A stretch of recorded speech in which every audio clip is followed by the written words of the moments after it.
بسم اللہ الرحمن الرحیم۔ السلام علیکم۔ APSACS online support program week 1 assignment subject Urdu. بچوں، ہم اس ہفتے میں درسی کتاب کے صفحات 1 تا 8 تک پڑھائی کریں گے، تبادلہ خیال اور تحریری کام کریں گے۔ عنوانات کی تقسیم کچھ اس طرح سے کی گئی ہے۔ بولنے اور سننے کی سرگرمیاں صفحہ نمبر 1، حروف تہجی صفحہ نمبر 2، 3، حروف تہجی بترتیب اور بے ترتیب صفحہ نمبر 4 اور 5، بھاری حروف صفحہ نمبر 6 اور آدھی اشکال صفحہ نمبر 7 اور 8۔ عنوان نمبر 1، بولنے اور سننے کی سرگرمیاں۔ اس کام کا مقصد صرف بولنے اور سننے کی سرگرمی کرنا ہے۔ اس سرگرمی میں آپ نے بات چیت کے ذریعے اپنے مشاہدات بیان کرنے ہیں۔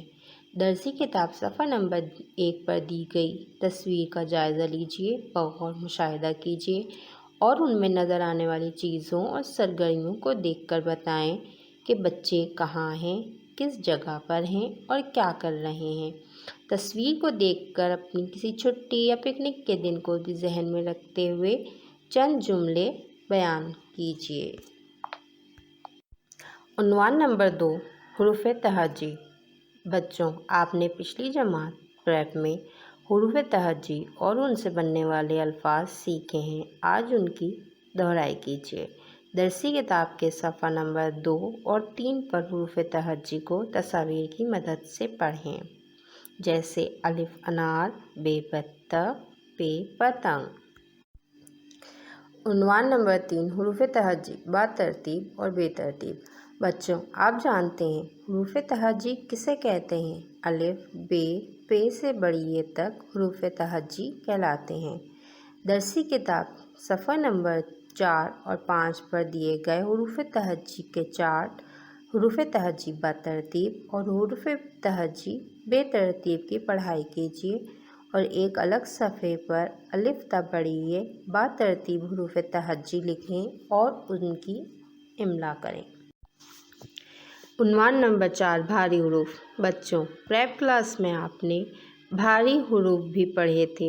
درسی کتاب صفحہ نمبر 6 پر بھاری حروف بترتیب اور بھاری حروف بے ترتیب کو غور سے دیکھیے اور پڑھیے۔ اس کے بعد الگ صفحے پر بھاری حروف بترتیب لکھیے اور اس کی املا کیجیے۔ آدھی اشکال۔ درسی کتاب صفحہ نمبر 7 پر آدھی اشکال کی پڑھائی کریں۔ آدھی اشکال حروف کو ملا کر الفاظ بنانے میں استعمال ہوتی ہیں۔ مثال کے طور پر اگر ہمیں لفظ پانی لکھنا ہو تو پ کی آدھی شکل کے ساتھ الف ملا کر لکھیں گے اور نون کی آدھی شکل کو چھوٹی ی کے ساتھ ملا کر لکھیں گے۔ مگر چند حروف الف، دال، ڈال، ذال، ر، ڑ، ز، ط، ظ اور واو اپنی مکمل شکل رکھتے ہیں، ان کی آدھی اشکال نہیں ہوتی۔ اب ایک الگ صفحے پر 2 کالم بنائیں۔ ایک کالم میں مکمل حروف اور دوسرے میں حروف کی آدھی اشکال لکھیں۔